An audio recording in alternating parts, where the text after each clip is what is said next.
Hey kids, this is Aaron from the podcast that wouldn't die, and Kevin and I use Zencastr. You think you're better than us, that you're using something else? You're wrong.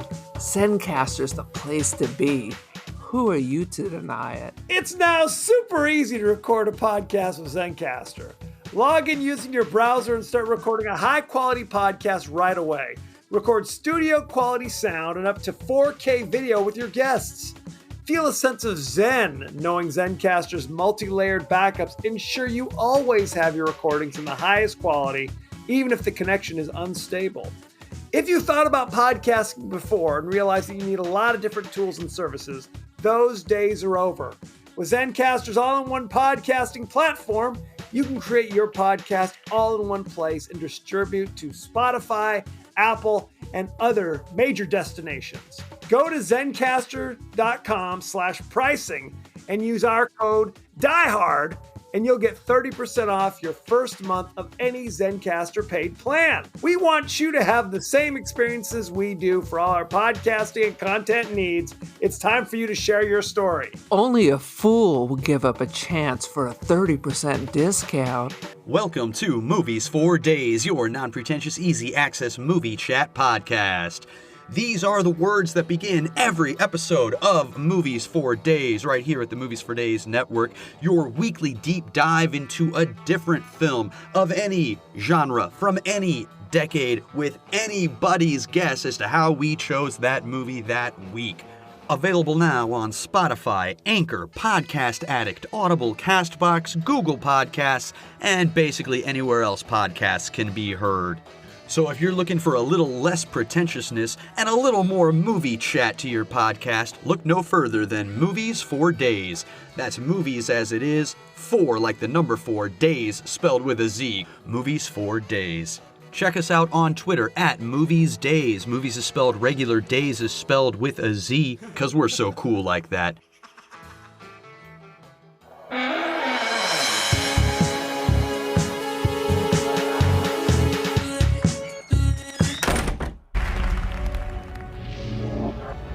A real magician tries to invent something new. God. It's something that other magicians will scratch their heads over. I suppose you have such a trick. Actually, I do. It's the one they're gonna remember me for. What happened? It was the greatest magic trick I've ever seen. Welcome to the latest episode of the podcast that wouldn't die. I'm your host, Kevin. With me, as always, is Aaron. How do? This week, we're going to be discussing the science fiction period piece magic. It's The Prestige with Christian Bale and Hugh Jackman and Michael Caine and Scarlett Johansson, Rebecca Hall. It's really, David Bowie is in this thing, for goodness sake. The man who fell to earth and became Tesla. Each week, he did. Each week we discuss guilty pleasures, forgotten classics of the horror and sci-fi genre with a comedic twist. And we have a very special guest. We have Ian from the Best Film Ever podcast. How you doing? Hey, I'm doing all right. Amped up to talk about the star-studded feature, Andy Serkis. You forgot him. Oh, shit. He doesn't have any friends. It's The Prestige. I'm really excited. Thanks, Kev. Thanks, Aaron, for having me on. Appreciate that. You also forgot Michael Caine. I said Michael Caine, Sir Michael. Absolutely. Love I might have tuned out to what you were saying. That wouldn't be the first time. Sad to say. Aaron, what's the latest? What's going on with you? Dude, I am obsessed. I need to have a Nespresso machine. I was in San Francisco for a conference, and my hotel had the Nespresso. It was just the basic one with like a shot or a lungo espresso, and it was so delicious. So I've spent the whole week looking on Facebook Marketplace, looking on OfferUp, and on eBay, because it is very important in my life to have an espresso machine. It was more important that the president was staying at my hotel. I am obsessed with an espresso machine. I have a horrifying tale to tell. I'm not a big coffee drinker in general. Yeah, so much less an or espresso. A drinker in general. Or I know it's the life of a monk. Yes. And we were going to, I was taking my daughter to the Harry Styles concert a couple years ago. That sounds horrifying right there. as we talked about beforehand, I start falling asleep, at about 8 o'clock. It's sad and embarrassing. You're our father. I'm You ashamed. have narcolepsy. So on the way to the concert, we stopped at Starbucks and I got an espresso. I'm like, I just got to do this. I got to stay up because we're driving all the way to LA and all the way back after the concert. And I spent half the concert in the bathroom. It went right through you? It was, we don't usually talk about this sort of stuff, Ian, but it made me think Well, Kevin doesn't. Aaron often. It was sad. I missed Watermelon Sugar. It was very upsetting to everybody. So I think what's upsetting is Harry Styles songs. How about that? I know that one. Anything you'd like to share?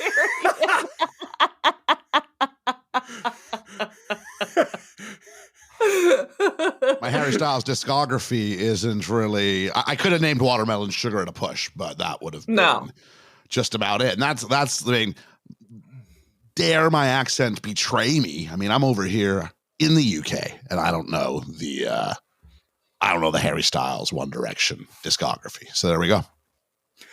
I mean, I have to say, I do like That's What Makes You Beautiful by One Direction. In my mind, it's kind of like an 80s throwback kind of song if you listen to it. That's what makes you beautiful. The rest of it I could give a damn about. Or the rest of Although Kevin was deeply invested in boy bands in the 90s. Let's just put that out there so we all understand. I mean, deeply invested? I don't know about deeply. Dude. I mean, there was some investment. You can sing every B-side Backstreet Boy. Don't even lie to me. Ian, we were on a podcast debating Backstreet Boys versus NSYNC. And I think we can all agree Backstreet Boys are far superior. Backstreet Boys are the boy band. Right. NSYNC is a star-making project for Justin Timberlake. Agreed. Yeah. Agreed. Backstreet Boys is team first. Yeah, you got your star players. But it's still a team. NSYNC became Justin and Friends. Oh, no question. I mean, look, we stipulate Timberlake. Obviously, he's the one, right? He's the top of the mountaintop. He's the apex predator of that group. Exactly, 100%. Now, you got to also understand he was towing a few anchors there. He had a Joey Fatone he was dragging along with him. You know what I mean? There's no Fatone equivalent in the Backstreet Boys. That's all I'm saying. So, be that as it may.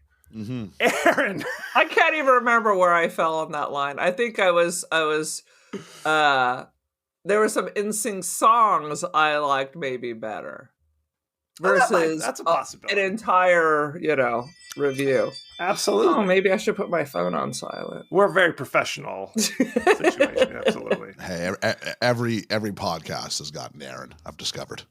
So now we can discuss who we like better. So, it's Aaron, do you want to give us your 30-second synopsis of The Prestige? Couple of assholes are competing in some kind of London, I don't know, some terrible part of London for fame and riches. And they all get what they get. The end. Pretty much. Now, Magic. Now, Aaron, do you remember when you first saw this film? I believe I was staying in Santa Cruz with my friend Julian Cian, and I'd had a couple of drinks, and Cian made me watch this. That's very specific. He's like, have you not seen The Prestige? Let's watch it. Now, Ian, you suggested this movie for us. Do you remember when you first saw it? Oh boy, do I. Are you listening closely? I saw it in the cinemas. As luck would have it, my sister recommended. She wanted to meet up and said, "You want to see a film?" And I thought, yep, that's better than actually having to do the bit where we talk to each other. So I thought, let's just stare at the same direction instead and classify that as a relationship. So sounds reasonable. I went and looked it up. And this is in the old days when you couldn't just go to YouTube and type in Prestige trailer, and instead went to the website itself and looked at several trailers, which always look a lot better when they're surrounded by the promotional materials of the movie's website itself. I think since the move of trailers to YouTube, I don't think I've gone to a movie's proper website in a decade. I really don't. Not since Blair Witch. Yeah, exactly. There's nothing driving us to these websites anymore. No. So I thought it was good and went in with really low expectations. And, if you keep the expectations low, I mean, the odds of you coming out with a satisfactory movie-going experience are greatly enhanced. It's the same MO that we use for the podcast itself. If we can keep listeners' expectations low, they're probably going to be a little bit more happy with us coming out the other side. Absolutely. I did not see this in the theater. I saw it a few years later. And what was interesting about this time is Hollywood, in all its infinite wisdom, released 2 magician movies about the same time. There was The Prestige, which no one knows the hell a Prestige is until you see the movie. Right. And then there was The Illusionist with Edward Norton. Okay? Which I can't even remember. I saw it once. Something and I like don't remember Orange how Tree. I felt about it. Something like that, right? I think it was like a romance. There was like an Jessica evil... Biel, Paul Giamatti. Thank you. Well, Paul Giamatti, yes. Giamatti. Yes. The only reason why I know this so well is because Aaron's story reminds me of myself in that I think once you've watched The Prestige for the first time, you become almost evangelical in going, you have to see this movie. And the number of times I told people, you got to watch The Prestige, and then come back to work the next day and went, it was all right. And I'd go, hang on. Did your movie have Edward Norton in it? And they'd go, yeah. I'm like, you watched the wrong movie. Because the Prestige, I could imagine you coming back going, I hated it. I can imagine you coming back going, I loved it. I don't think you're coming back going, I really You're don't. not ambivalent. I think it's one of those movies that you're going, I didn't get it, or wow, but not this. I'm like, it's got to be Ed Norton. And yeah, the majority of people, it's happened more than once where they've seen The Illusionist instead, because it sounds more like a magician's movie, doesn't it? Absolutely. Honestly, I don't think I saw it in the theater because it sounded kind of douchey. So I just let it slip by. It wasn't until my friends whose opinions matter, because they have a similar taste to mine, that I watch it. Otherwise, I would have never seen it. Right. I mean, love it or hate it, it's extraordinarily beautiful to look at. And it is very layered. There's a lot of shit going on. You got to pay freaking attention. Yeah. That's the thing. I mean, anybody who watches it, I'm like, you have to, because it's all on streaming now, you have to put that phone down. Because I think it's like there's a time jump every minute if you average it out. So I'm like, if you're not paying attention, you will lose track. Even trying, you will lose track of where you are. The first 40 minutes you're going, I don't even know if I really got what the primary timeline is. Which one am I following? I have no clue. So you got to sort of pay attention to this narrative that's kind of going linearly, but at like 4 different points in time. And they'll jump between them without really much help for the viewer as to what's occurring. So you've really, like, he's warming us up for Tenet with this one. Oh, God. You're absolutely right. Because this movie, like you said, it is literally 3 different timelines going on simultaneously. Yeah. And it jumps back and forth. I'm over here, now I'm over there. Yeah. Tenet, which I think I enjoyed it, but I think it gave me a headache as well. I think it's the best way to put that. I think it's what we came up with. I think. Also, I think I got it. Right. Only kind of. Absolutely. But I mean, like, literally every performance is dynamite. And there's that scene, I always think of that scene where Andy Serkis leads Hugh Jackman into that field and all the lights turn on and it's kind of like fantastic, dewy and it is, I mean, it's beautiful. Mm-hmm. It truly is. So this might be the birth of like the Nolan style. I mean, this is my first Nolan. I hadn't seen Memento. So my first one is The Prestige. I knew nothing about the guy. And if you want to kind of have like baby's first Nolan, I mean, you've got, you're going to have a narrative that we're going to chop and do all sorts of crazy stuff with. Yes. And we're also going to have these wonderful visual sort of moments that are going to be shot usually in glorious using IMAX cameras and the like. And you're going to get something visually impressive. The storyline's going to be all over the place. And it's going to be a little bit of a meta reflection on the art of storytelling itself. All those things are going to happen simultaneously here. Mm-hmm. Absolutely. Did you And know if you this don't was like based this, then you probably shouldn't watch any other Nolan that's going to come forward because it's the same things he keeps hitting. Steer clear. Steer clear at that point. Did you know this was based upon a novel, a science fiction novel originally? I did not know that. I did know it. I haven't read it, which is nuts because I'm such a I'd say evangelist. Fanboy sounds a little bit too convention-y, but I'm such an evangelist for this film that you would have thought I might have actually tracked down the source material and given it a read. But I do know it took them 5 years to sort of, once they began the screenplay, to get to the end point. Now, granted, it's because, Batman Begins and working and, doing the press coverage from Memento all pop up and things like that. But still, it was sort of like a 5-year process getting it from the source material to what we actually end up with on the screen. Right. Why don't we jump right in to the highlights? So, Aaron, what do you got first? I just want to preface what I'm going to say going forward with, I like this movie. I like it a lot. Did you see The Illusionist? Is that what you're trying to tell us? I did not see The Illusionist. No, she said she liked it. But I got a lot. I got a lot to say. But the first time I watched this, I was like, "Oh, Hugh Jackman's such an asshole." But the more I watch it, they're all assholes. Absolutely. 100% assholes. How you let your twin brother treat your wife like crap while you sit there and watch it. F*** you all. F*** you all. How about that? Yes. You get what you get and you don't throw a fit. Well, okay, we have to talk. I mean, we're just kind of jumping. We're jumping into the deep end. Reveal.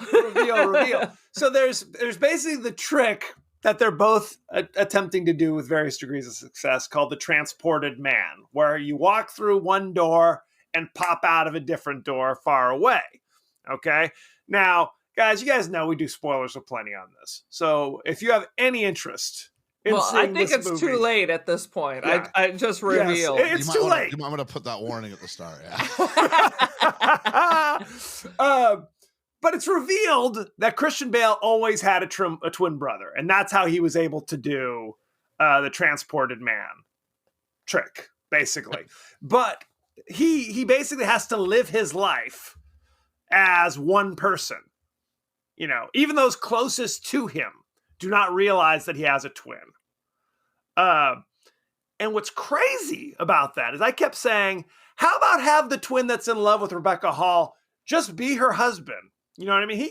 The other one doesn't have to show up there half the time and be have sex with her and have children with her. I mean, that's ridiculous. Who's the father? Right? Yes. Who's the father? We don't know. Anyway, so they both do seem to care for the little girl. It's not like he's going, I don't care about my daughter. Yeah, and I don't care about my daughter, but I do enjoy her child. So do get themselves out of it by making sure it's the bad brother who hangs at the end. Yes, it's the good one who loved his wife who lives at the end. Who lives? Really rough ending if it went the other way around, wouldn't it? That would be bad. That would be bad. Absolutely, because I think that's what they're saying. It's about kind of obsession. Right? He's fully obsessed to the point of because they talk about, it's kind of a reveal at the beginning when they meet the Chinese illusionist, where they basically say he's really not an old infirmed man. He has to live his life like that so that he's able to do these tricks and people are none the wiser. But Christian Bale was already living that life. Yeah. He was. He was already living that life. Spot it. Right then, he instantly goes, I know what this is because I'm living it. Now, we don't know that. But in a little side note, that sort of a Chinese magician is based on a real life magician who was just like white American, but he presented himself as a Chinese magician for decades on stage. And it wasn't until he was shot on stage with a bullet catch that he said, my God, I've been shot. It was his first English he'd said on stage in 2 decades. I mean, that's dedication. That's dedication. I love films that are about what is the cost of excellence. So you look at things like Whiplash, right? And obsession. Yes. What does it mean? If you can be the best, there's only one spot available to be the best, whether it's jazz drumming or being a magician, right? There's one guy who gets to be the best. And what is the price of that? And how far are you willing to go? Because you can live a normal life, that's fine, but you're never going to be that. So if you want to be that, or heck, if you want to watch Apple TV and watch Tom Brady go for 7 Super Bowls, what is the price of excellence? You know what I'm saying? And how far are you willing to push yourself? Because that's not a normal life then. So I love It's sort not of a normal those life. narratives. And once you achieve it, then what? You're happy now? No, because now you've got to maintain it. Now you're obsessed someone's going to take it away from you. Right. Absolutely. Yeah, it went from Hugh Jackman being upset that his wife got killed to I don't give a shit about my wife. He says that. He says that. I don't care He's about like, my wife. it's not about that at all. Right. My other problem with this, you got the twins, Yes. and they're already so committed to this lifestyle that they're living half lives, but not smart enough to figure out that their show's kind of boring and not theatrical. They couldn't figure that out. Well, they're Scarlett not the Johansson showman. had to tell them. Yeah. See, I'm with you, Kev. I get this. It's the idea of it. They have all the talent in the world. They're the better magicians. But it's the difference between, do you want to be a great actor? Do you want to be a great movie star? You know what I mean? The great actors who put out the great films that no one comes to watch versus the guys who put out pizza. And so it's got no real sort of artistic integrity, but you're packing out houses. Now, take that and go, you still want to provide for your family and you want the world to think you are the best. That's the hard part. He is the best. All the insiders would go, he is the best, but the average guy on the street doesn't know it. Right. He's the magician's magician. Yeah. Basically what it is. Yeah. Right. And Hugh Jackman, as we all know, is the greatest showman. So, absolutely. So I guess what it comes down to, because remember, Hugh Jackman sends Scarlett Johansson over there ostensibly to spy on him, but she delivers the showmanship. So at that point, now suddenly he's got weird, crazy goatee and he's wearing a top hat and, sneaks backstage. How does he keep sneaking backstage of Hugh Jackman's show constantly? They all do it. Like nobody notices. I would imagine there's so many plans that it's just the idea of going, you can't keep track of which ones are and which ones aren't. Now, why Michael Caine's not catching him, I don't know. Right. That's true. And quite frankly, Michael Caine is not innocent in all this. He comes to his senses at the end, but he facilitates this insanity. Within 2 scenes, he goes from I'm going to nail a live man shot in basically what's a coffin to lecturing Angier going, obsession's a young man's game. I'm like, you just helped kidnap and bury someone alive. Your hands are not clean in all of this. Right. No, he definitely kind of flips allegiances as the plot requires. Yeah, exactly. Not in a normal way. It was like, okay, now we need him to go help the other guys. Is he our barometer of morality? Is he the guy who goes, when he turns on Angier, then we go, okay, now you really have gone too far? I mean, that's what they're trying to say. Because like, it's weird. The first time I watch it, and I always ask people this, I'm 100% with Hugh Jackman. I don't know what it is. Right. The thing that gets me is I don't know which knot I tied. Going, well, there's 2 of you. You can ask, I don't know which one of you it was who tied it, but the one who tied it knows. So go ask the other one. Or at the very least, talk to each other and have an answer, because someone's going to ask you that question. That was a bullshit response because they know exactly who was there that day. Yeah. So we know. The audience knows what knot they used. That he used the bad one. Right? Well, do you know what the bad one looks like? Well, he starts to do one knot, and then the girl kind of nods to him. He looks at him, yeah. Piper Parabo. So then he stops and starts doing something different. So. Yeah, my reading's the same as yours.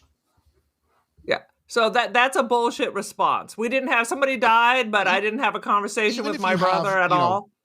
Alfred number 2, not Alfred number 1, the one who doesn't do the knot. If he's the one at the funeral, are you telling me the topic of, hey, by the way, did you switch knots? That never came up, nor did you think to ask? Yeah. Right. How about that Hugh Jackman wife dying? Strange, huh? What the hell? Well, I mean, when he come out like, yeah, I did. My bad. I mean, my bad. Yeah, I kind of blew it on that. Sorry, bro. Sorry, showing up bro. to the funeral, interrupting. Better luck going, next I'm time. sorry for your loss. It's like, this feels more like an after ceremony thing. As they're pushing the coffin into the crypt, it's like, hey, time out. Let me just throw a few words in here, guys, if I may. Pulling the microphone out of somebody's hand. Now, here's what I kept wondering. So that was what we're talking about is Hugh Jackman's wife is doing the kind of Harry Houdini, I'm tied up in a vault of water, and can I get out, before I drown, essentially. Right. When shit goes down and she's unable to release herself, clearly was that axe not tested? You know what I mean? It's like, why have the axe if we can't get through there anyway? So, just a question. Yeah. I mean, honestly, she's the one escaping. And Yes. she's getting basically just billed as like the sideshow card holder girl at the wrestling match. She's the one with the skill there. She's doing everything. Yeah. Yeah. As the audience, I guess, I don't know, because I really do buy into Hugh Jackman good, Christian Bale bad for most of the movie. But I think the Piper Perabo thing where she nods, and we get to see that. Whether anybody else sees it, we get to see it. Where she and that version of Bale have made that agreement together. And she's got agency in this. Mm-hmm. Yeah. I think the more interesting movie is if Hugh Jackman is the hero who then falls and goes too far. And then you find out the guy who you thought you hated at the end, you're rooting for at the end. I think that's a more interesting movie. I mean, that's really what it is. They want you to think that he's the good guy who gets turned by his obsession. They want you to think he's the audience surrogate. He's we never know Christian Bale. Even at the beginning, they say he's got a mysterious past and we don't know anything about him. We're aligned to Jackman. We know what he knows and only what he knows. Yeah. Right. Except for now, when he has a reading secret each other's too. journals. Right. I appreciate the long con of writing that journal, by the way. I'm going to write this chapter, twin. What does he do? He literally just steals his trick again. He goes, fine, you're going to leave me there reading a journal that says, I'm wasting my time. I'm going to write you one that says you're going to die from my murder and I'm alive. Stole your trick, did it better. But I mean, and that's the thing. When Michael Caine does switch allegiances, it's because Angier is basically like, I am condemning you to death. Right? You're going to die. Okay? And I could stop it, but I'm not going to. Don't feel like it. I'm a dick. Don't feel like it. I'm a dick. Because I'm a dick. Now I'm the dick. I'm going to orphan your child and, f off. The only way I can succeed is if you're dead. That's the only way I can be the best. Right. Well, he admits at the very end, you were always the better magician. Yeah. You were always the better magician, which is true. The bit where he just, after being so obsessed with his method, he takes it, rips it. And now it did feel a little inconsistent for everything I've seen him go through. That being said, it is quite a moment when he finally turns it over, like, what's he going to react to when he sees it? But that needs to happen so I don't find out I don't find out about the double bail. Right. Yeah. What's interesting about this movie is each character really has an amazing story. You know what I mean? The fact that, Christian Bale's whole double life with the twin reveal was amazing. Yes. It was amazing. And then when it's revealed what's going on with Hugh Jackman's crazy trick, sweet Jesus. I mean, it makes Hugh Jackman even more of a monster. Okay, so let's talk about this. So in his desperation to recreate the trick, because Michael Caine tells him from the beginning, look, he's using a double. He's using a double. There's nothing else we can do. This is how I do it. This is how he's doing it. And Hugh Jackman's convinced it's some other explanation. And he said, Christian Bale sends him on a wild goose chase to Colorado to meet Nikola Tesla, who was doing... But is it a wild goose chase? I mean, it winds up how working. Very specific that it says Tesla, and Tesla's able to create something. Yes. They yell at convenience. I mean, What are the did they have some information? Did they have some information? I'll tell you what, it's lucky his cipher wasn't Rhode Island, because then totally different movie. You know what I'm saying? Yes, absolutely. So Nikola Tesla, however many months later, creates out of whole cloth this machine, which is supposed to be like a transporting machine of some sort. But he actually creates a duplicating machine. That's the reveal. It's not, it's a duplicating Xerox. machine. It's Xerox. 100%. 100%. And and this is what I was thinking this time, which had never occurred to me before. The first time Hugh Jackman duplicates himself, why doesn't he just say, "Oh, I don't need this machine anymore"? His first thought is murder. No, Boom! Because if you just you don't need all the blind guys. You don't need to worry about all the. Yes. I guess you do got to convince one of you guys to like fall for his murder. If this is still the plan, you still got to decide which one of you guys are going to deal with that. Yes. But you can easily just have him waiting on the other side, and then you're doing exactly what Bale's doing. Just make sure one of you are always in this other caricature and lays low. It would never work because he's an asshole. So that means his twin is an asshole. And neither one of them listened to anyone. So he already knew. Look, they dealt with everything he wanted to do with Root when Root, the body double, the actor. And he's like, well, maybe we could switch sides. You see, Bale's character gets to do that very thing. So they each get to share, but neither one of them are as obsessed with, and it's back to kind of the duality of these two magicians. Neither of the Bales seem to care about the applause. The Bales care about being the best, whereas for Angier, it's always about, you know, when he underneath the stage, when he lifts his hands out. But then when he gets his dirty wish and he has been transported across the entire theater, and it's a majestic shot, you know, and he sort of stands up there on the balcony's what do you call it, armrest or whatever, banister, with his arms stretched. It's such a glory shot, and he gets all the adulation, but it's been so perverted. I think that's the difference between the two men, and why, I guess, you know, Kev's right in the sense that he would want it, I guess, all the time.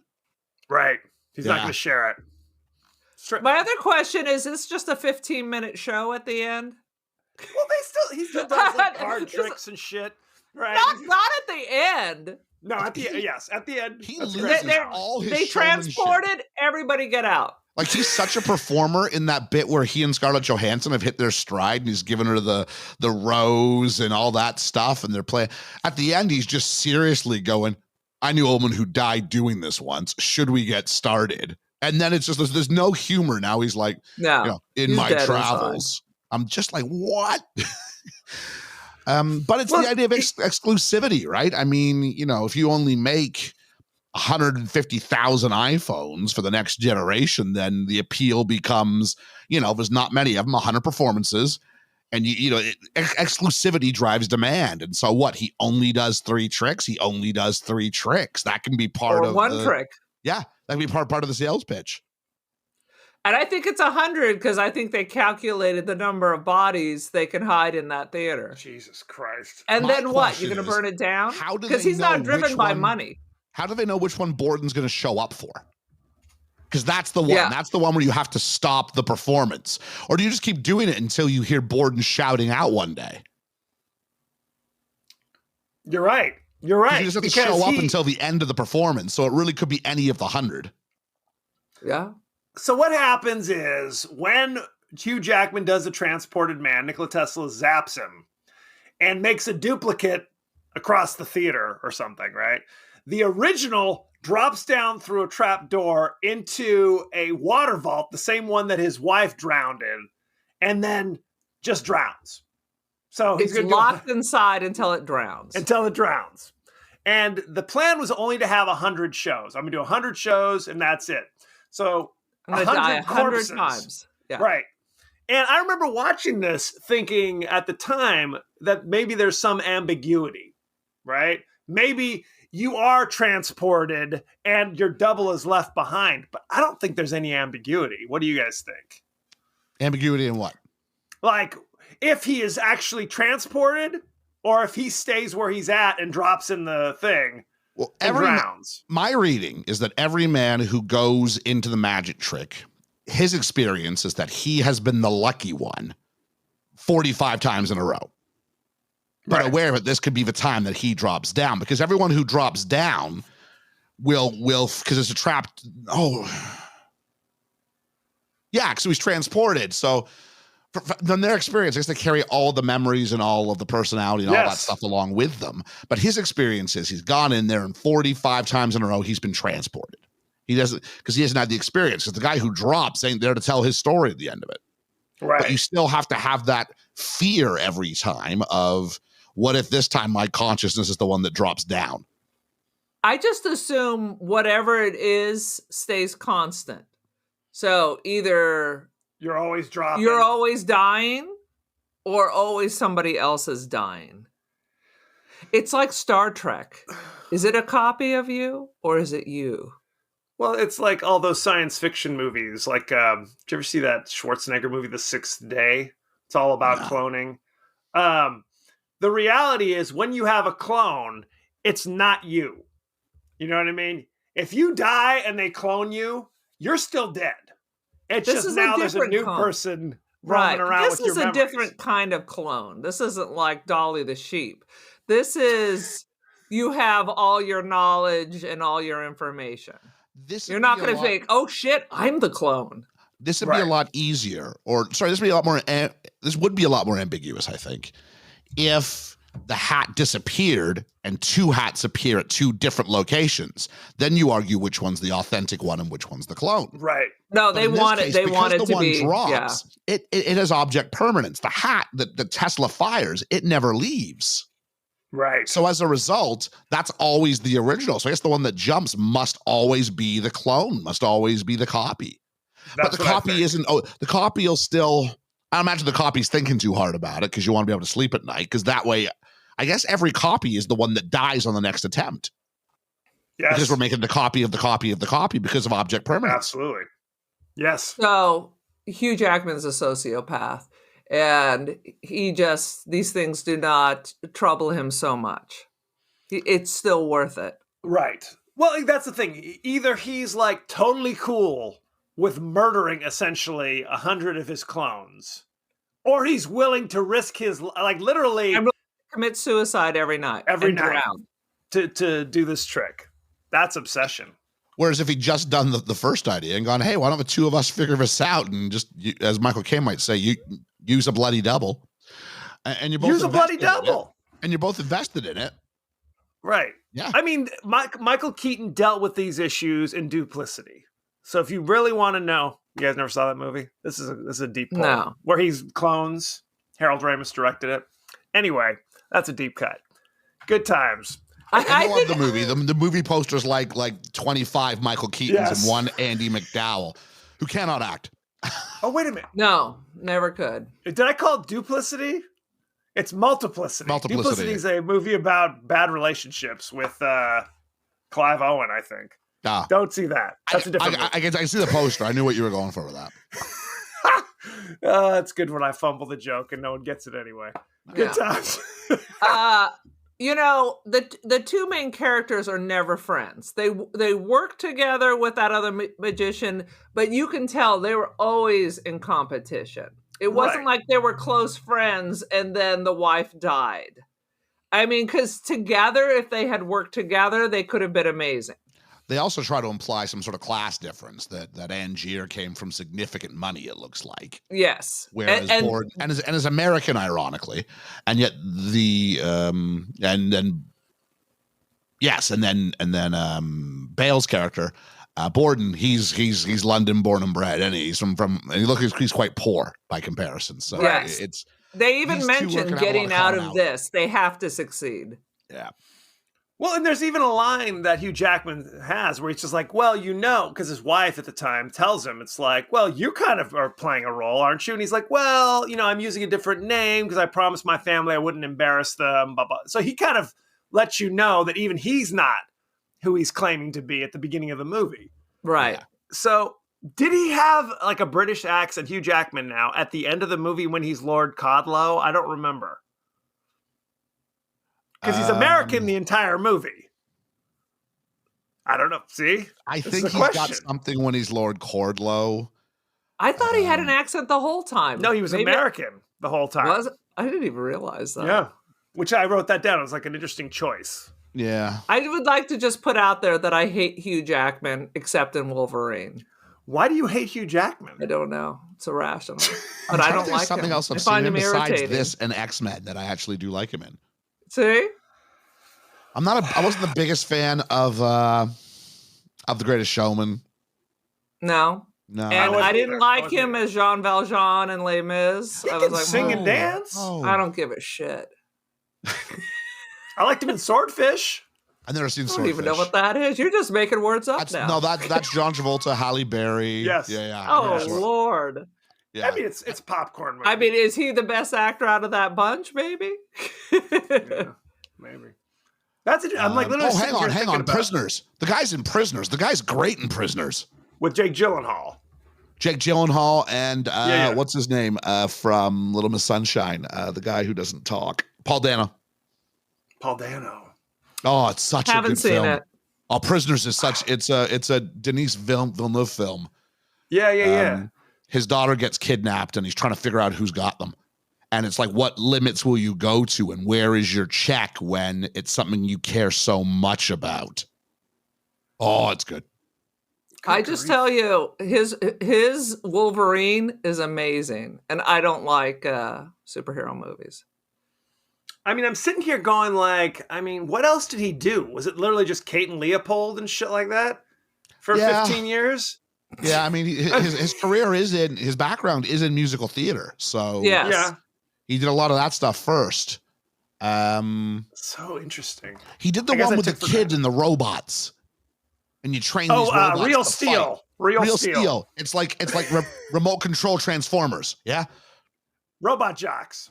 Yeah, robot. Robot Jocks. I wish he was a robot. It's like the Jocks. shows that come on after the cartoons, and it's like Yes. just these nerdy guys fighting there. Hang on. Was he? Yeah, he was in the Eddie the Eagle biopic. I don't know if it got any love over there. Yes. Oh, what was that called? But no, he was great in it. What, Yeah. Eddie the Eagle? Eddie the Eddie Eagle. the Eagle, right? the British ski jumper. Skier. Yeah. Yeah. He Oh. was in that. Is film. he Eddie? No, he's not Eddie. Taron Egerton, who played Elton John in Rocket Man. He's Eddie. Oh my God, Rocket Man is Kingsman. one of my favorite movies. Like I Hugh love that Jackman's his movie so coach. much. Oh, it's great. Sweet Jesus. I you know what? I didn't like The Greatest Showman, but generally speaking, I watch Hugh Jackman's performances and I approve. Generally speaking, I'm not like, well, He's not bringing me to the theater. This is funny. Christian actually, Bale because- is bringing me to the theater. I see Hugh Jackman. It's not an automatic. It's interesting because I think art's imitating life here. Hugh Jackman is the big movie star at this time. So Yes. he's the showman. He's not the artist. He is the showman, though. He's the guy. Right. He's the pretty man with the winning smile who will get butts and seats, all that stuff. He's Wolverine, right? And then Yes. in Christian Bale, you've got a legit actor, but a legit Yeah. actor who might not be box office. And so now we put the two of them in. What do we add? Let's add Scarlett Johansson, who I know you said everybody was really good in this, Kev. I don't think she's very good in this at all, but she's a pretty girl who we put on the poster to make it look a little bit sexy, to get a little bit more. Yeah, this was there's a not little her bit more finest razzle role. dazzle onto it. I think this is so art imitates life. Hey, Londoner person. Christian Bale's All of England accent. is London, isn't it? I actually have no idea. Where are you? Oh, this looks like American stereotypes for 200 hours. It's only beginning. It's only I'm about beginning. an hour and a half away from London on the train. So yeah, compared to America, yeah, it probably feels like London's right on my doorstep. That's just one end of LA to another. Yeah. I found Christian Bale's accent irritating. Thoughts? I'm trying to think. Is Bale? Where's Bale from? Is he American? No, I think he's he's Welsh. British, but he's Welsh. oh, is That's he it. Welsh? Yeah. But he's putting on an accent. Oh, He's a good at his accents though. Truly, he puts time and effort into his accents. He's like Meryl Streep. yeah. I'm okay with his accent. in No, this. it sounded like Dick Van Dyke. Oh, shut Get out. Well, he is playing like commoner London turn of the century. It's a jolly holiday with Mary. He's not like a chimney sweep or anything like that. You know, he's not stepping in time. He's stepping in time. That's what I'm Transported man, thinking. step in time. Like, you know, you get some of those guys popping in out of those chimneys. I mean, that was the original Transported Man, was that scene. I want to see that mashup. Hell yes, I do. Shit. Now that you mention it. God damn it. Fantastic. Any other things you guys want to talk about in the plot of The Prestige? I don't know if it's For plot. me, we knew that Wolverine was bad the minute he sent Scarlett Johansson off. That's when he had no soul. He doesn't give a shit. Absolutely. Yeah, I'd argue she's much like Michael Caine. She's another character that says, here's how you should feel about the characters. Because when she turns on Hugh Jackman, we go, oh, Hugh's crossing the line. And then when she turns on Christian Bale, we go, oh, he's just as bad as the two of them deserve. Yeah, it's kind of, we're left with no redeeming characters here. Until it does a hard And right she's at the really end. more the bellwether than Michael Caine, because she sees it immediately. Well, and you realize in the course of the movie that she's really the one who spills all the beans. She's the one who tells Christian Bale about Root, about the actor, and so clearly that means that she's like assisting him. Yeah. In that the scene where Hugh Jackman's doing his trick, and then Christian Bale comes out the door, and there's Root hanging. You know that was all facilitated because that's all show. That's all showmanship. Yeah. She has no allegiance to him once he sends her over. Right. That was it. Boom. That's what you get. Something don't I get think upset. that's just brilliant about the plot of this is from minute one, they tell us what the twist is. He uses a double. Yeah, at the From beginning. minute Yeah. one. And then Scarlett Johansson comes and says, I've seen makeup. I don't know when, but it's clearly a double. And the whole time we've got Fallon is just hanging out, and we don't consider it and they're not afraid to give us a close-up. They're not afraid. And we never go, why doesn't Fallon speak? We never worry about that. We're like, you know, and the whole time we're like, Christian Bale is acting like two different guys. He's super sweet to his wife. Then he's a dick. And you're like, but we never go, oh yeah, he's Fallon. Right. No. We never consider it. And they give us so many clues all the way through. And that way, when it pulls off, it's just like they say. The minute you know, you go, oh, it's so simple. Right. But the joy of it is you wouldn't sit someone down to watch it and go, by the way, they're the same guy. Because then the movie's nowhere near the experience it is. Right. So watching someone, it's why people become evangelical about showing people this movie. Right. Watching someone else watch it for the first time is the closest that you'll get to that original hit. Watching someone else's Good mind call. get blown. You have to do it like third-handedly and just sit there and watch them. And that's brilliant. And it's a small taste of that joy because once you know the trick, you can't forget it. And it loses, pardon the pun, a little bit of its magic. But then the worst feeling is when they turn to you at the end and go, it's all right. Oh, And you're like, I've been lucky that no one's done that to me. I thought Edward Norton was in this. It's not as good as that Edward Norton film, though. you know, of course I've seen it many times. So this time I'm staring at Fallon and it really doesn't look like Christian Bale. Right. It's like I'm staring, I'm trying to analyze it. They do such a good job. I mean, he never speaks. Well, he Nope. never speaks. He's and there's always no the there. face shape preamble. is different. When He's they just find out suddenly they're pregnant, there. they go, we should have told Fallon. They've just met Fallon. Like, she's just met, like, why would we tell Fallon? Yeah. But, like, the hands being tipped all movie long, so much so that when Rebecca Hall has her big last scene, she says to him, I know what you are. And she wasn't supposed to say that. She ad-libbed that and was afraid that she, like, ruined the movie. I imagine they were like, let me show you the rest of the script. We've been saying it's a double the whole movie. Like, don't worry yourself. You're just one more voice screaming that we've been taught by Angier to ignore. Because we're with him, so of course, no, it's not that simple. I've seen it. Well, and frankly, the marriage is so heartbreaking. It is. I mean, she's constantly. He'll say, "I love you." He's like, "No, you don't love me today. I know some days you don't love me." Oh. And initially, she's like, "It makes the days when you do that much better," but then eventually, it makes the days you don't that much worse. Right. Yeah. They're home alone. Why couldn't it just be her husband? Right. That's what I kept wondering. Because you have to send in the some weird big way, brother in. we watched that scene with the Chinese magician, and he goes, "This is what it means to do." And so I think it's some weird tortured artist stuff where he's like, "You have to do this. This is what you have to do." Right. Yeah. Good grief. Oof. Now, one thing I noticed at the very beginning of the movie is you hear Kristen Bale's voice. Like, I think it's like credits are barely rolling or whatever, and he says, pay attention to everything. Are you see. watching closely? Are you watching? That's what it was. Are you watching closely? It's like letting you know. Yeah. You better be paying attention. And the whole magic act is just a metaphor for the art of filmmaking. It's just act 1, act 2, act 3, right? Right. So it's Christopher Nolan getting very meta, which is why I love Nolan, because I'm a film teacher during the day, and I'm a little bit of a film nerd in general. And so, narrative structure, this is my jam. So, but you get that, and then you get, the whole bit with Michael Caine, who basically says, here's the film you're going to watch. We're going to have something, we're going to take it away, and we're going to give it back. And so much of it, the opening shot is those hats. And we were like, why is there a bunch of top hats? Don't worry about it for an hour and a half. We'll come back to it. Right. And then it's the scene, and the scene we actually see is the scene that's going to end the movie, where, the kid gets reconciled with either her dad or her uncle. DNA test on Maury still to be determined, right? You are the father. You are not the father. But, so we get that little, and we just think it's all nothing. And then the idea of birds and killing one and bringing one, like, the metaphor just works perfectly the whole way through. Even the bit where Fallon, who gets his one line of dialogue in the movie as Christian Bale, whatever his character's name was called again, Borden, is being taken away to go to the gallows, and he throws the ball at him and he picks it up. And I think he says, "Poor boy," which is the same thing that he says to the bird that he throws in the bin at the start of the movie when he's killed one and puts one away. So a dead brother.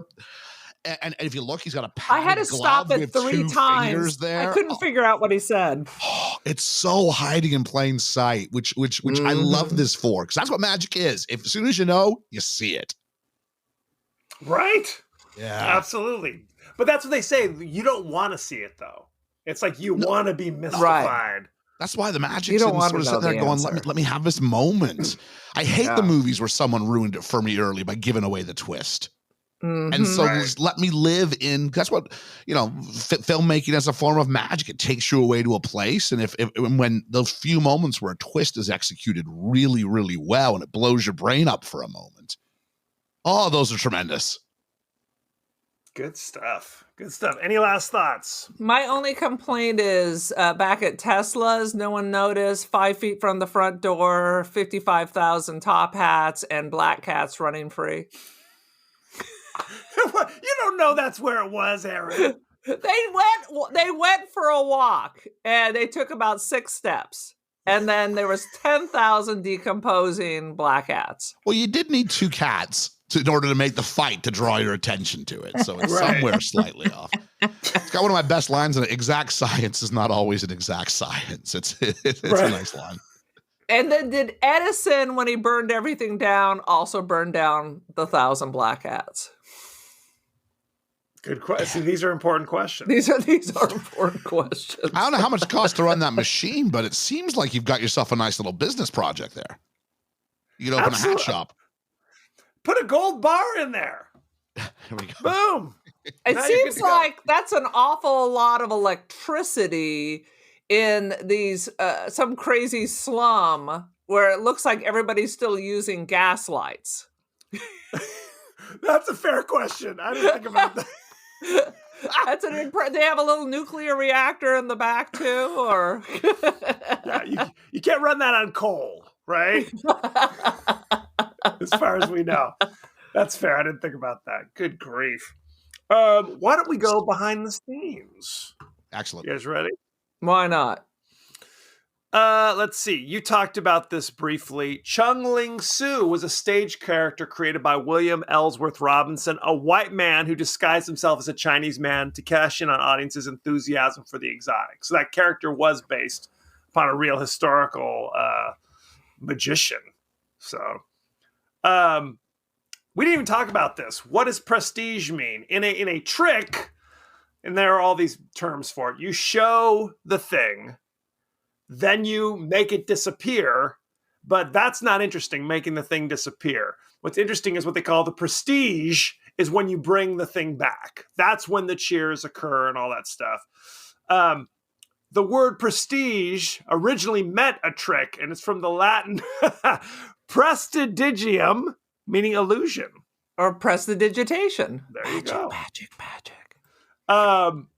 Nikola Tesla was a world-renowned inventor, physicist, engineer, and for a while he conducted electrical experiments in his lab in Colorado Springs, where he's known for his eccentric behavior. So Alternating current versus Edison's direct current.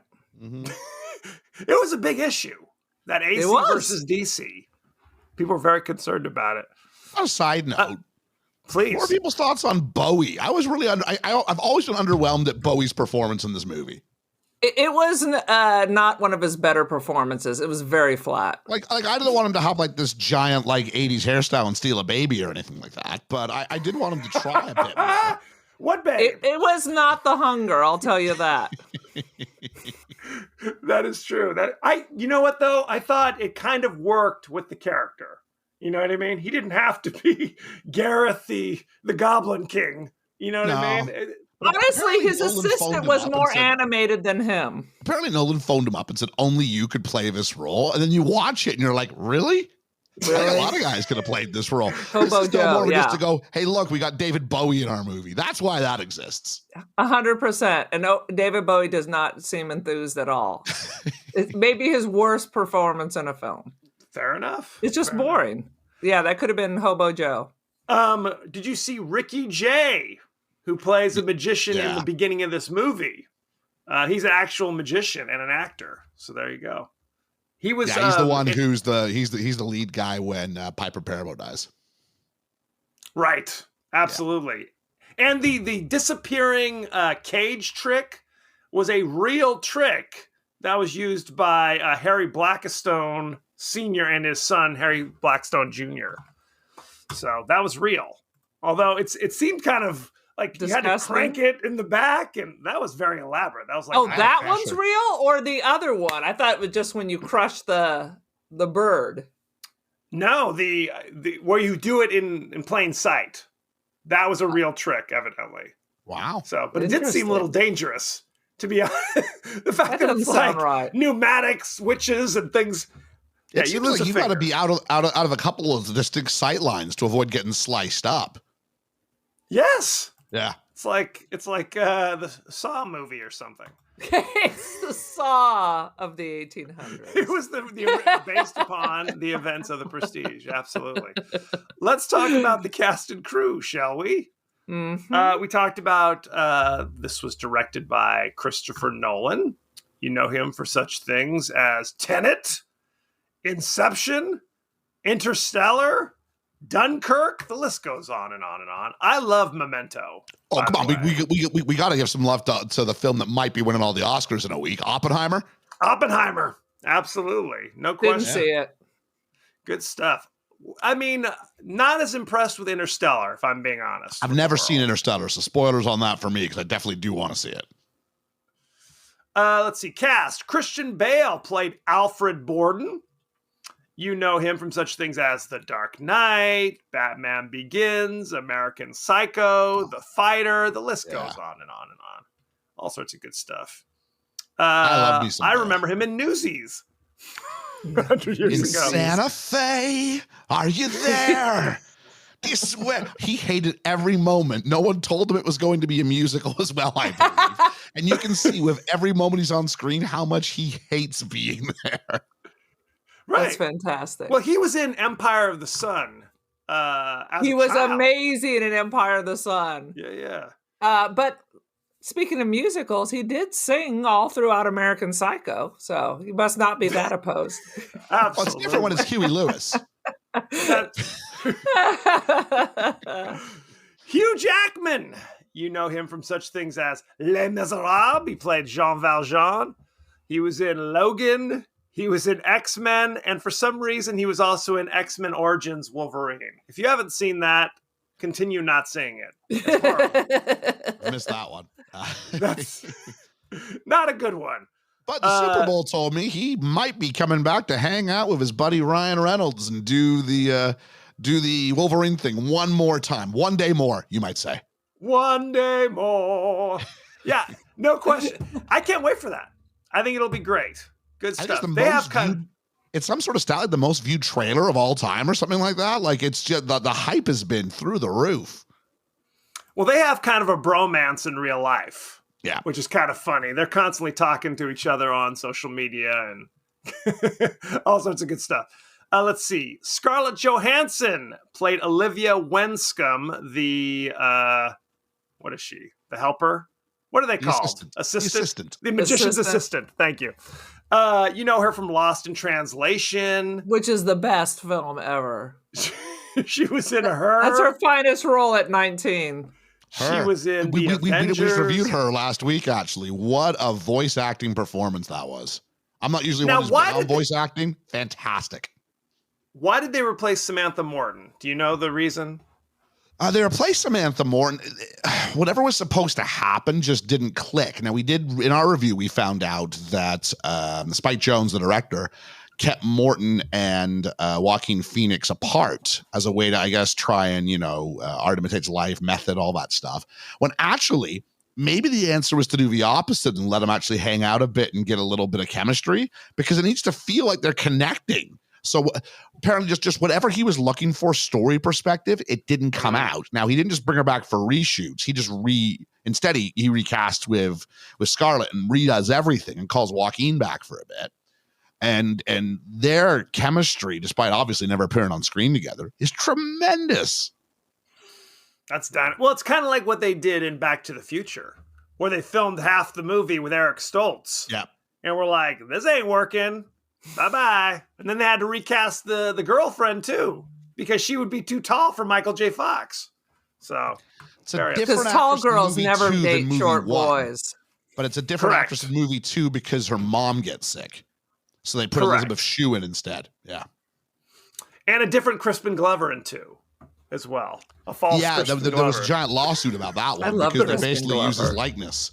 And They did! They try to trick you into going, he's upside down, but it's the same guy. And no, it's not. Well, they put prosthetics on his Make him face look to more make him scary, look yeah. like Crispin Glover.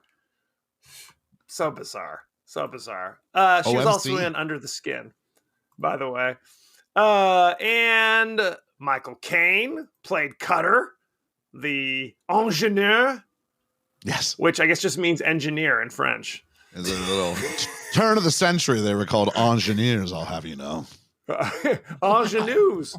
Michael Caine. Ingenuities. He was in The Dark Knight, Youth, Cider House Rules, The Prestige. I could go We're on listing and his on. filmography. How much time you got? Because we'll be here a while.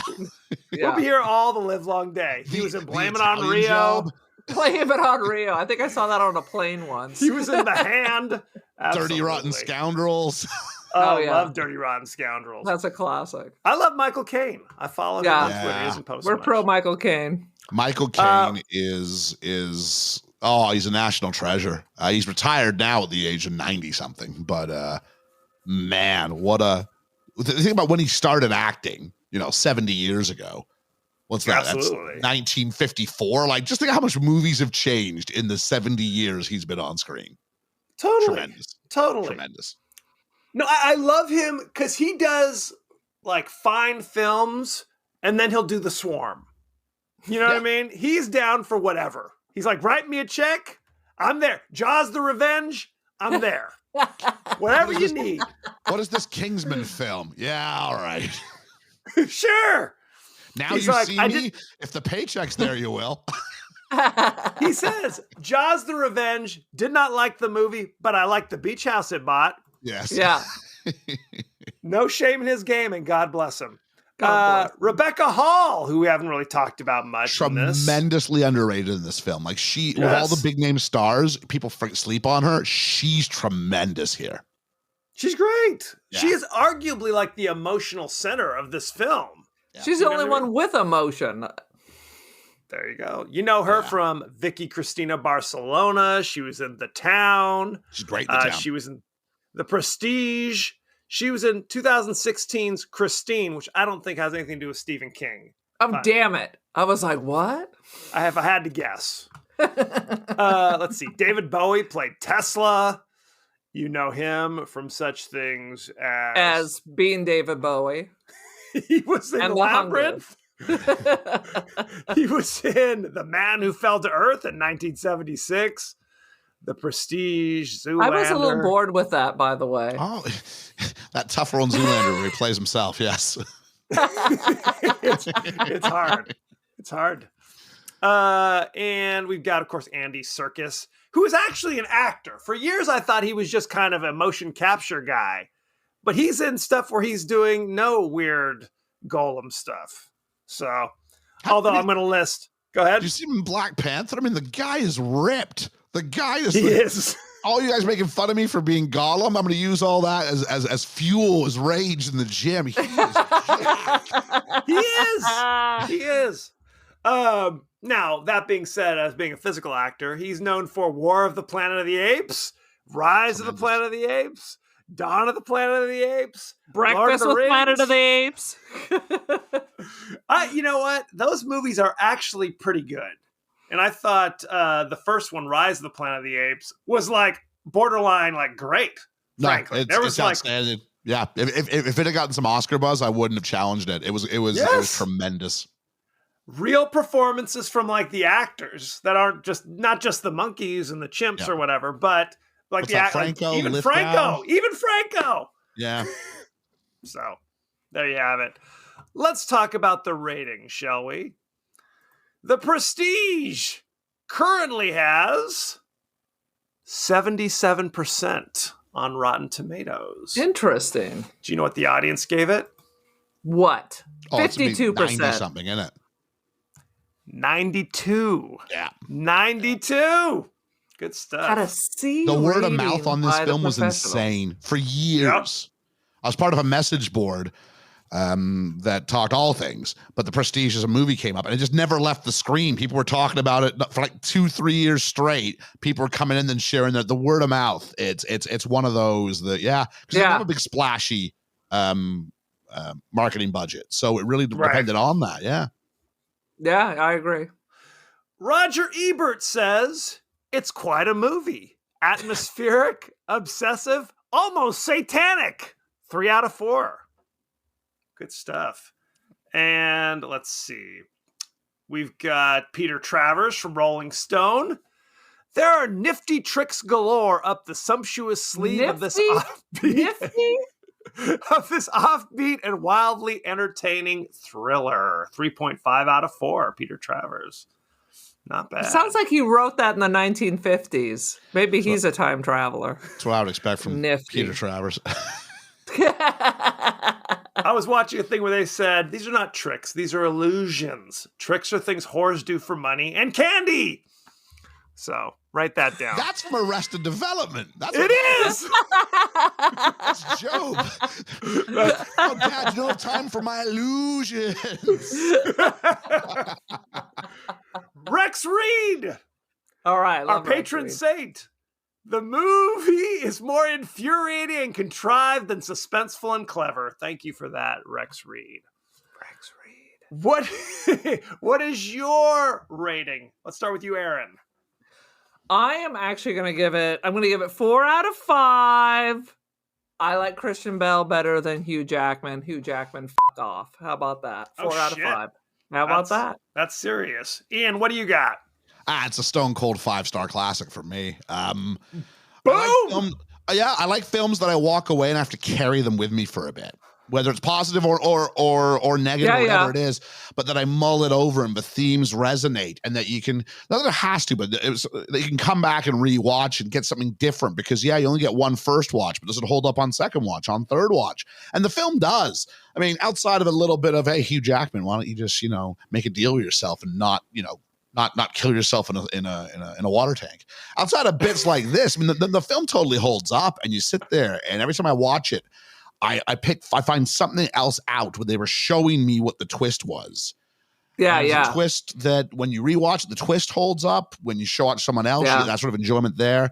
The acting's fantastic. And the scope is fantastic. And I just love people who mess with narrative structure and play with audience expectations. And this does all those things. So for me, yeah, it's an absolute 5-star classic. Absolutely. And the end is still haunting. Oh, yeah. It is. Yeah.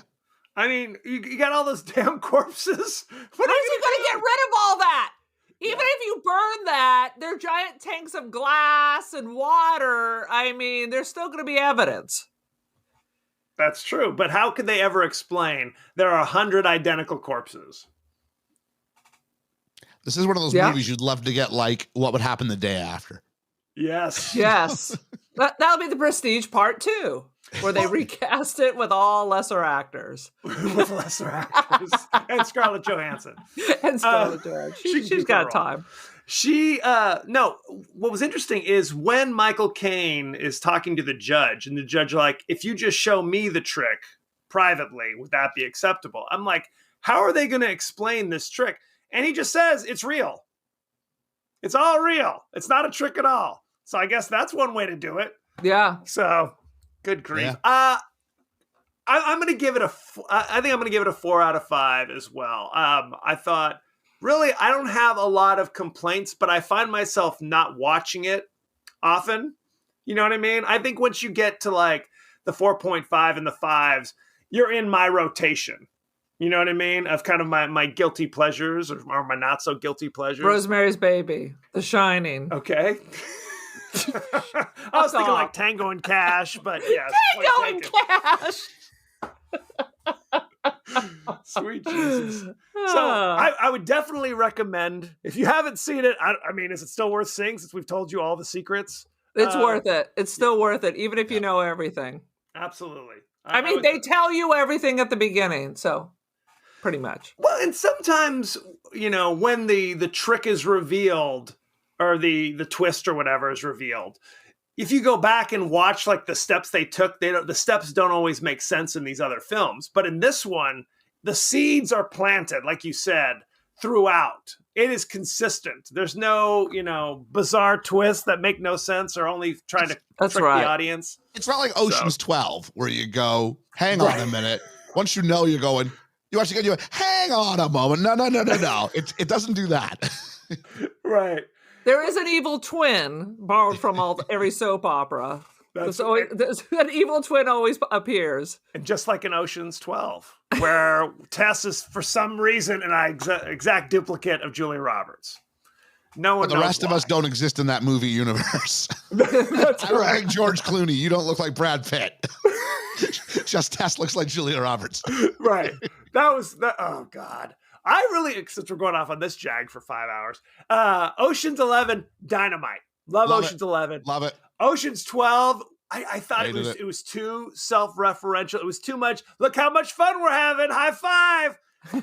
You know what I mean? It's like what you and your buddies would film over a drunken weekend, and then you show it to somebody else. They're like, thanks, but no thanks. It's like when I was drunk and I watched Pool Boy and I thought that was like the funniest thing I ever saw. And then I recommended it to something that I watched it with him. I was like, oh shit. Right. Something was wrong with me. But isn't the whole thing with Ocean's 12 that they like already had it from the start of the movie anyway? The thing they were trying to get, they'd already captured way before, and everything else was like a pantomime. And that could be a fun twist. The problem is, the danger is you tell the audience that thing you were invested in. Yeah, you didn't need to hear an idiot for investing in that. We'd already taken care of it like an hour ago. Right. And as a result, you go, no, you know what? Screw you, movie. Yeah, you had your moment, but I'm not coming back again. All you did is made me feel like I wasted my time. That is not an enjoyable effect for me. As opposed to Ocean's 11, where I went, oh, this is such a fun twist at the end. What a great sort of reveal. Oh, let's watch. Oh, it's brilliant. Let's watch that again. No, this was the opposite. So I never watched 13. 13 was better. Clearly, it wasn't as good as the. Now, I'm not talking about the first one like it was Oppenheimer or something. It was, it was fun. It's the a first fun one was a film. great cinema experience. Yes. It was a fun movie. Yeah, it was fun. I never saw any of them. Oh, the first one's really good. And Again, I had low expectations. expectations. It came out going, that was great. That's the secret. I think the first one is the movie where I really started to go, hey, I kind of like Brad Pitt. Where I didn't up to that point. You know, I thought he was kind of not that great of an actor. And then he kind of discovered, how can I be just kind of charming on screen that people enjoy me? Hey, hand me that piece of fruit. I'm going to always be eating something, I've decided. That's what it was. It was those choices. I will say he did make an arc, because I always hated Brad Pitt. In the 90s. In the 90s, Right. and then I'm starting to warm up to him. I I always Clooney or thought he Pitt looked in like that he movie. smelled, and he was a shitty actor. He was a Costner for a long time. I like Clooney or Pitt, and that movie turned me on both of them, and it introduced me to Matt Damon. Oh, it's that movie's huge. Well, it's like, you know what? If you're not the finest actor in the world, you can still learn to be kind of interesting to watch where you're just kind of playing yourself. Mhm. You know what I mean? And that's okay. If that's your thing, I can appreciate that. I can enjoy that. You know what I mean? Channing Tatum, you go make those movies, buddy. Absolutely. Love Yeah. Channing Tatum. But you don't want Channing Tatum to play Oppenheimer. No. Fair. Sweet Lord. Keanu Reeves is Oppenheimer. Well, then that... Now, I might sign up for that. I might roll in for that.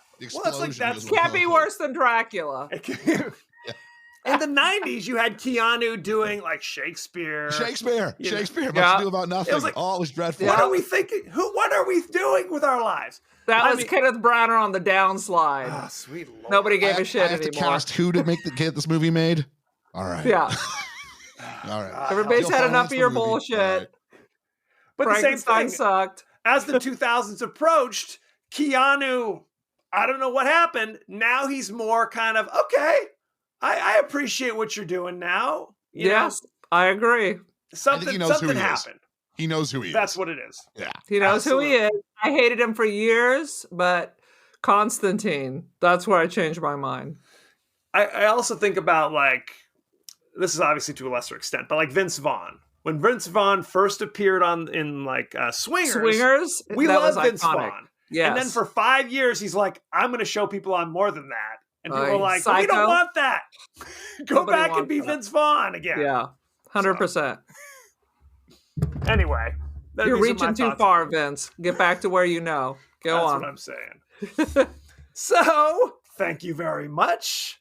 Go to our pages across social media. We're on X, I guess, Blue Sky, Threads. We're on TikTok, Instagram. You may be watching this on YouTube, for goodness sake. You can also email us at the podcast that wouldn't die at Gmail. We're on Apple Podcasts, Spotify, anywhere the finer podcasts are available. So don't forget to like, share, rate, and review. See, that's where you're missing out. Because Best Film Ever is on all the ones you find the degenerates. Not just the fine podcasts. 4chan. We're out there What with else? like, we have like the real questionable ones too. So like Parlay. What is it? Absolutely. Chat roulette. Aaron, where can people find your interesting musings? No, I looked and I'm still on Artsy and First Dibs, Aaron Doherty. And then, I'm the cult of Aaron. Join the cult on the Insta. I'm Don't Feed the Pigeon on the Insta. And then I'm on the Twitter and the Threads and whatnot. I'm not on Blue Sky. I can barely maintain the media that I'm supposed to maintain. I may be the one on Blue Sky. So Yeah. drop in. You and 4 of your friends. That's right. Now, Ian, tell us about your show and where can we find it? hey, we're Best Film Ever. We're me and a cornucopia of my friends from various walks of life. Get around and see if we can decide in all our disparate ways on what exactly is the best film ever. We tend to drop new releases on a Tuesday. We usually have some bonus stuff throughout the week, but you can get a hold of us. Like I said, you can find us wherever degenerate podcasts are found. You can keep track of us on what used to be called, on the platform formerly known as Twitter, at Best Film Ever Pod. Technically, we do have an Instagram. It's hardly ever updated. I don't even know what Blue Sky is, but you can generally hit all of us. That's at Best Film Ever Pod. If you like what we do, why not check out the Patreon? Help keep the lights on. It's patreon.com/BFE. we kept it simple for you. Absolutely. And we actually first met because you had like quiz nights that we would do, and that was hilarious and fun. Yeah, I'd like to say that we still do those. It's a bit. We had a defending champion who then like disappeared, so I kind of just dropped for a bit. We always got some sort of fun sort of side thing going on, whether it's ridiculous stuff like fantasy football or just getting together with a bunch of film podcasts and talking about the summer preview. I'm trying to get peeps around for an Oscar preview show, so always ideas coming at. Just take a look at the feed and you'll be surprised what's coming down the pipe next. Absolutely. We'll put all your links in our show notes as well. What we like to do. Absolutely. What we like to do is include questions and comments from our friends across the interweb, talking about the movie Chopping Mall. Our friends on TikTok, Dale Minis 456 says, love this movie. Okay, there's one.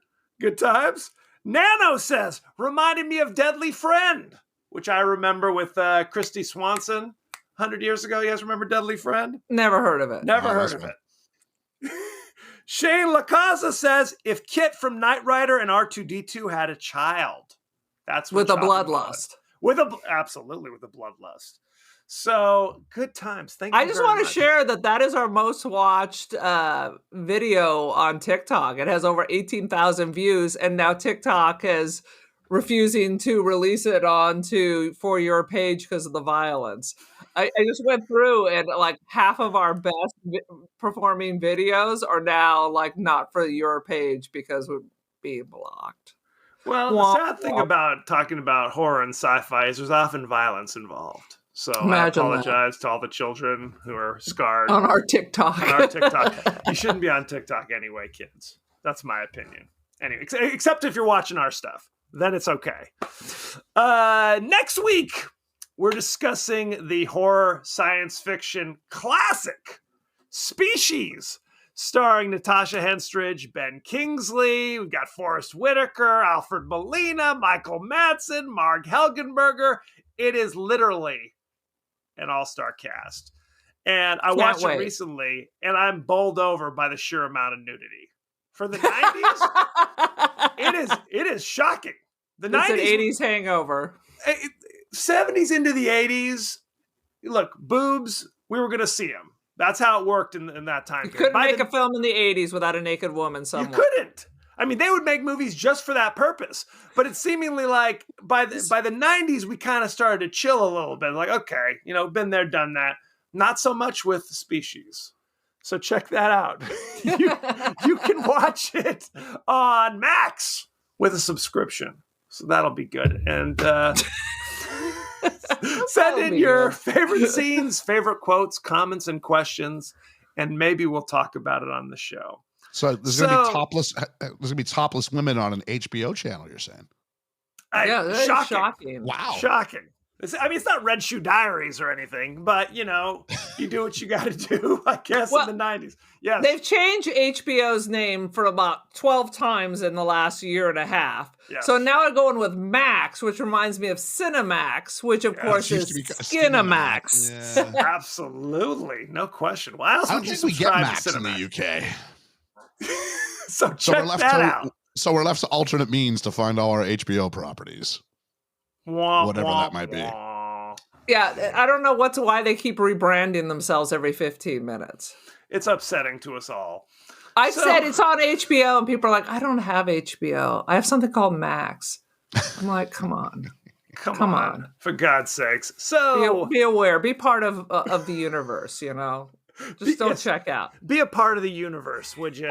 And watch Species. So thank you very much. Thank you again, Ian, for joining us. Hey, thanks for having me. I had a great time. Yeah, it was good times. And be well. Bye, people.